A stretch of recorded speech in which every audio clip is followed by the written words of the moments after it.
लोकसभा चुनाव को लेकर सभी पार्टियों ने कमर कस ली है, जिसके चलते मुख्यमंत्री योगी आदित्यनाथ यूपी के अलग अलग जनपद में लोगों के बीच पहुंचकर लोकसभा चुनाव में अपने मतों की मजबूती बना रहे हैं। बता दें, आज मुख्यमंत्री योगी आदित्यनाथ बिजनौर दौरे पर हैं, जहां सीएम योगी ने प्रबुद्ध सम्मेलन को संबोधित किया। क्या कुछ कहा इस दौरान सीएम योगी ने, आइए सुनते हैं। आज के इस कार्यक्रम में हम यहाँ पर जिन महानुभावों के लिए आप सबका आशीर्वाद प्राप्त करने के लिए आए हैं, लोकसभा क्षेत्र बिजनौर से राष्ट्रीय लोकदल और भारतीय जनता पार्टी के संयुक्त प्रत्याशी के रूप में आपके बीच में उपस्थित हैं श्री चंदन चौहान जी।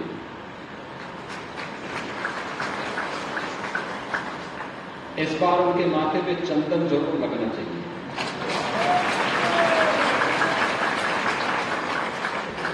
देखिए, इसी को संजोग कहते हैं। उनके पिताजी भी भारतीय जनता पार्टी और राष्ट्रीय लोकदल के ही गठबंधन से चुनाव जीत करके यहां से गए और मैं विश्वास के साथ कह सकता हूं, जैसे ही चंदन चौहान का नाम घोषित हुआ तो मैंने कहा, देखो ये सीट हमारी 100% श्योर हो गई। और ऐसे ही लोकदल के सहयोग से भारतीय जनता पार्टी नगीना लोकसभा सीट जीती की। वहां से नेटवर्क से हमारे विधायक हैं श्री ओम कुमार जी, लोकप्रिय विधायक हैं, जनता के बीच में रहे रहते हैं, लगातार जनहित से जुड़े हुए मुद्दों पर काम करते हैं।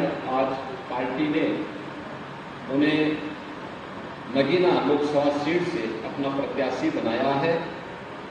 आपका आशीर्वाद उन्हें भी प्राप्त हो, इस दृष्टि प्रबुद्ध जनों के बीच में हम दोनों प्रत्याशियों का परिचय कराने के लिए मुझे स्वयं आना पड़ा।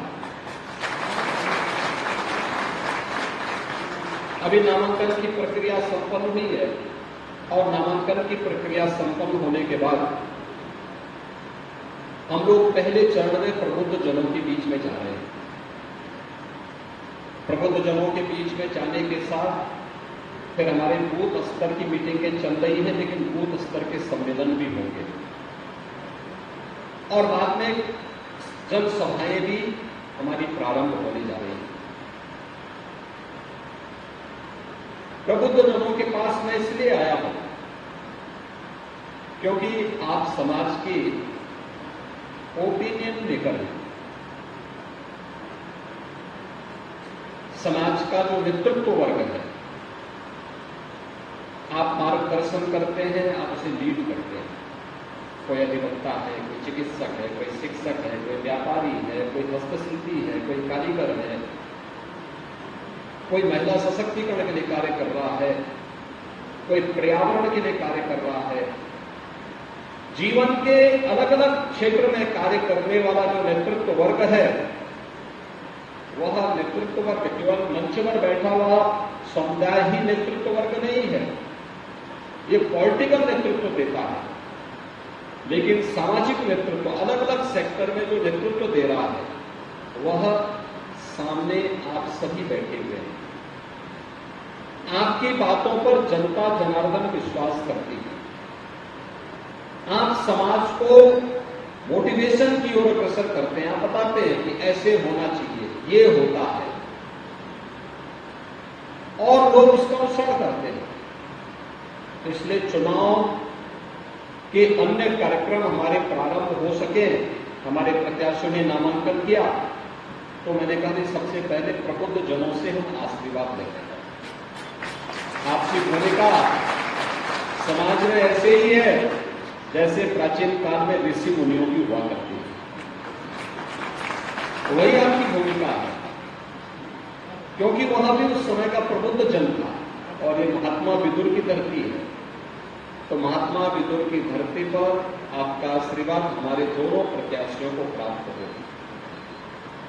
बहनों और भाइयों, जब मैं बिजनौर की बात देखता हूं, वास्तव में मुझे लगता है कि इस जनपद के साथ जितना न्याय होना चाहिए था उतना हो नहीं पाया। और इसीलिए आप याद करते होंगे, पहले कहा जाता था कि कोई मुख्यमंत्री बिजनौर आएगा तो उसकी छुट्टी तय है। मैंने कहा देखो मैं बिजनौर जाऊंगा जरूर, और मैं इसीलिए बिजनौर आया था। फिर किसी ने मुझे कहा कि यहां रात्रि को नहीं रुकना चाहिए। मैंने कहा रात्रि को भी रुकूंगा, और मैं ही बिजनौर के गेस्ट हाउस में रुकता था। रात्रि को मैंने विदुर कुटिया का भ्रमण भी किया था, और उस समय यहाँ के प्रबुद्ध जनों के साथ मैंने एक संवाद बनाया था। लगभग 50 के आसपास प्रबुद्ध जन आए थे, उनके साथ मैंने एक संवाद बनाया था कि वे क्या कर रहे हैं। इसमें कृषि के क्षेत्र में भी जिन्होंने प्रगतिशील किसान भी थे, शिक्षक भी थे, चिकित्सक भी थे, अधिवक्ता भी थे, व्यापारी भी थे, अलग अलग तबके के लोग थे। कितना पोटेंशियल है जनपद में, मैं देखकर हो सकता किस तथ्य को कभी भी सामने रखने का प्रयास नहीं किया गया। लेकिन हमारे स्तर पर जो हमारे माननीय जनप्रतिनिधिगण जो प्रस्ताव लाते थे, इन्होंने मुझसे कहा कि बिजनौर में मेडिकल कॉलेज होना चाहिए। हमने कहा एकदम मेडिकल कॉलेज वहां के लिए होना चाहिए, क्योंकि मैं भी इसका पक्ष हूं। इतना बड़ा जनपद, मेडिकल कॉलेज नहीं। हम लोग आए और हमने आपकी विरासत के साथ जोड़ते हुए भारत के इतिहास, क्योंकि बिजनौर की जब हम बात करते हैं तो बिजनौर केवल बिजनौर नहीं है, यह भारत के इतिहास की भूमि है। भारत की पहचान इस बिजनौर जनपद से बनती है। महात्मा विदुर उसके अग्रिम पंक्ति के उन ऋषि मुनियों की परंपरा में आते हैं, जिन्होंने उस कालखंड में भी सच बोलने की, सत्य बोलने की हिम्मत दिखाई थी, और उसके लिए उनको उपेक्षा झेलना पड़ा, लेकिन वे अपने मार्ग से विचलित नहीं थे। और उस सत्य को बोलने वाली इस धरती पर, जिसको मां गंगा का आशीर्वाद, यूपी के अंदर तो मां गंगा बिजनौर जनपद से प्रारंभ होकर के बलिया तक पहुंचती है। देश के अंदर मां गंगा का सर्वाधिक आशीर्वाद हमारे प्रदेश उत्तर प्रदेश को प्राप्त होता है, और उत्तर प्रदेश को जो आशीर्वाद प्राप्त होता है, इसीलिए हमने कहा भी महात्मा विदुर के नाम पे मेडिकल कॉलेज बनना चाहिए। और आज मैं आपको बधाई दूंगा कि आपका मेडिकल कॉलेज बनकर के तैयार हो चुका है। अब आप देखें, मेडिकल कॉलेज के साथ साथ यहाँ की सड़कों को, हाईवे, 4 लेन की कनेक्टिविटी कितनी अच्छी बेहतरीन कनेक्टिविटी के साथ हो रही है। यहां पर अन्य हरेक सेक्टर में यहां की ओडीओपी आज एक नई पहचान बना रही है, और उस पहचान को बनाए रखने के लिए ही आज हम सब एक बार फिर से आपके पास आए हैं। याद रखना, हम प्रबुद्ध जनों की कुछ कमियां होती हैं, जो चंदन चौहान ने भी कही अपनी भाषण में, कि हम लोग बड़ी बड़ी बहस कर लेते हैं, चर्चा कर लेते हैं, ऐन वक्त पर हम लोग आलसी हो जाते हैं, वोट डालने नहीं जाएंगे, लोगों को बताएंगे लेकिन स्वयं पीछे हटेंगे। और आपका तो पहले ही चरण में मतदान होना है, इसलिए पहले स्वयं मतदान करना और औरों को भी मतदान करने के लिए तैयार करना, ये जरूर करना के लिए होना। दूसरा, अपने वोट की कीमत को पहचानना और लोगों को उसके लिए तैयार करना। याद करिए, आपका वोट अन्य लोगों के साथ में जाता था, तो बिजनौर अपनी पहचान के लिए मोहताज होता था। आपका वोट सही दिशा में गया तो विरासत भी और विकास का भी एक बेहतरीन उदाहरण महात्मा विदुर मेडिकल कॉलेज के रूप में बिजनौर वासियों को प्राप्त हो गया। यानी हरेक स्तर पर कैसे परिवर्तन देखने को मिला है, यह आज हम सब यहां पर देख सकते हैं। यानी एक वोट की कीमत क्या होती है? गलत हाथों में वो वोट जाता है तो अराजकता फैलती है, और सही दिशा में जाता है, सही पार्टी को जाता है तो वह देश को एक नई ऊंचाई की ओर लेकर के आपकी आस्था का सम्मान कर सकता है। आप मुझे बताइए कि अगर मोदी जी के नेतृत्व में सरकार नहीं होती और केंद्र और राज्य में सरकार नहीं होती, तो क्या अयोध्या में रामलला का भव्य मंदिर का निर्माण हो पाया होता? क्या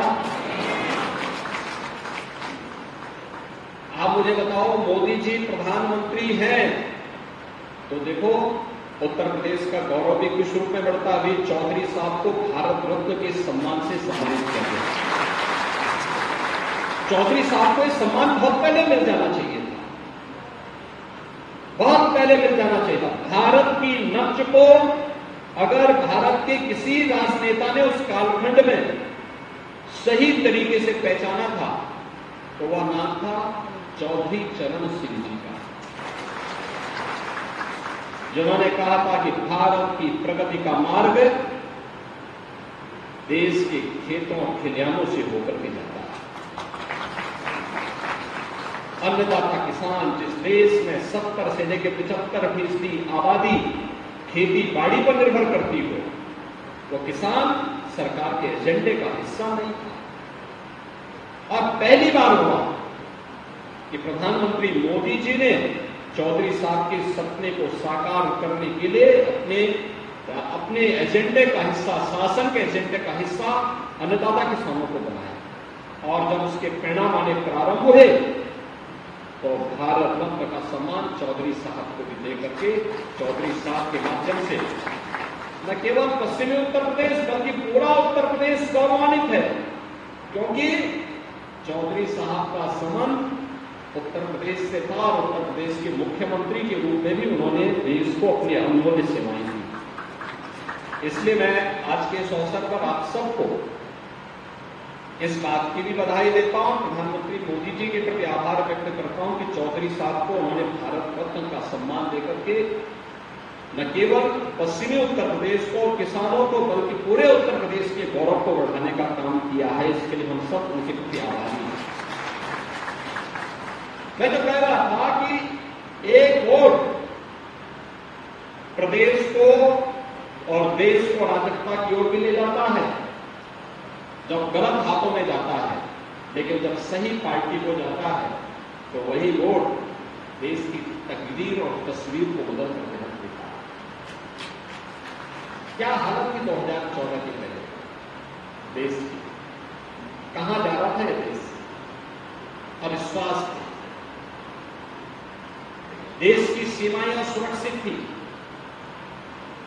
दुनिया के अंदर भारत की छवि बहुत खराब थी। भारत के पासपोर्ट की कोई कीमत नहीं रह गई थी। विकास के कार्य ठप से पड़ गए थे। कॉमनवेल्थ गेम्स दिल्ली में हुआ था और गेम्स संपन्न हो गए, तब तक कार्य पूरे नहीं हो पाए थे। व्यापक भ्रष्टाचार फैला था और उस समय किस किस प्रकार की जांचें बैठी थी, कौन नहीं जानता इन बातों को। लेकिन गलत हाथों में जनता ने नेतृत्व दिया था तो उस समय दुर्गति हो गई। 2014 का भारत वैश्विक मंच पर भारत का सम्मान बढ़ा है। देश की सीमाएं सुरक्षित नहीं है। क्या आज भी क्या कोई भारत की सीमा में घुसपैठ करने का दुस्साहस कर पाएगा? क्या नहीं कर सकता। कश्मीर में धारा 370 समाप्त हो गई। हम बचपन से नारा लगाते थे, भाजपा के लोग और जनसंघ के लोग नारा लगाते थे, एक देश में दो प्रधान, दो विधान, दो निशान नहीं चलेंगे। हम नारा देते थे, जहां बलिदान हुए मुखर्जी वो कश्मीर हमारा है। डॉक्टर श्यामा प्रसाद मुखर्जी ने कश्मीर के लिए अपने आप को बलिदान किया और पहली बार 1952 के बाद पहली बार कश्मीर में, क्योंकि कश्मीर में धारा 370 देश के अंदर उग्रवाद और आतंकवाद का कारण भी थी और हमारे सुरक्षा बलों के जवानों को पत्थरबाजी के माध्यम से उन्हें चोटिल करने का काम भी करती थी। एक झटके में मोदी जी के नेतृत्व में केंद्र की सरकार ने धारा 370 को समाप्त किया, पत्थरबाजी भी समाप्त हो गई, आतंकवाद भी हमेशा के लिए समाप्त हो गया। कश्मीर से धारा 370 हटने का मतलब एक देश में एक विधान होगा, एक प्रधान होगा, एक निशान होगा। एक प्रधान एक निशान का भाव जिस प्रभावी ढंग से देश के अंदर लागू हुआ है, आज एक हम सबके सामने है। आराम से बैठ जाइए, कोई बात नहीं। अरे अच्छा है आप चुनाव नहीं लड़ रहे हैं, कुर्सी चुनाव लड़ते समय कुर्सी पूरी होती तो लोग बड़ी बात करते हैं। लेकिन धारा 370 समाप्त हो गई, अयोध्या में आस्था का सम्मान हो गया। गलत हाथों में वोट जाता है तो कर्फ्यू लगता है, और सही हाथों में जाता है तो कावड़ यात्रा भी निकलती है।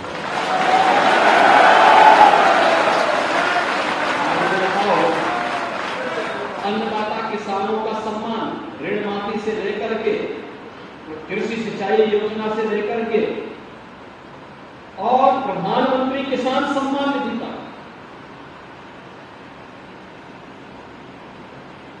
गन्ना मूल्य का भुगतान हो या फिर धान और गेहूं का क्रय, पहले बिचौलिए लेते थे, किसान देखता रह जाता था। आज एमएसपी से ज्यादा दाम अन्नदाता किसान को मार्केट में प्राप्त हो रहा है, और हम भी इस बात से कहते हैं जहां किसान को लाभ हो, किसान को अपनी फसल कर लीजिए। यानी सही दिशा में सरकार चलती है। एक वोट देश के विकास का उत्तर भी कर सकती है, आतंकवाद और अलगाववाद को बढ़ाती भी है, और वो वोट सही हाथों में जाता है, देश की तस्वीर और तकदीर को भी बदल करके रख देता है। और इसी के लिए आप अपील करने के लिए आपने कमोबेश दोनों सभी लोगों को देखा है। समाजवादी पार्टी को भी, बहुजन समाजवादी पार्टी को भी प्रदेश के अंदर शासन करते हुए देखा है, और कांग्रेस ने तो लंबे समय तक देश के अंदर शासन किया। आपने सबके कार्यकाल को देखा है, इसलिए कोई ये नहीं कह सकता कि साहब हमें मौका दीजिए। आज तो आपके पास एक अवसर है कहने के लिए कि भाई सबको अवसर मिला, और सबसे अच्छा कार्यकाल मोदी जी का। मोदी की गारंटी आज देश के अंदर छा रही है। मोदी की गारंटी का मतलब 12 करोड़ अन्नदाता किसान को, 12 करोड़ अन्नदाता किसान को प्रधानमंत्री किसान सम्मान निधि का लाभ, 4 करोड़ गरीबों को सिर ढकने के लिए प्रधानमंत्री आवास योजना की सौगात। ब्यूरो रिपोर्ट, इंडिया पब्लिक खबर। फिलहाल के लिए इस खबरों में बस इतना ही। देश और दुनिया की ऐसी ही तमाम बड़ी खबरों के लिए हमारे YouTube चैनल को सब्सक्राइब करें और बने रहें इंडिया पब्लिक खबर के साथ।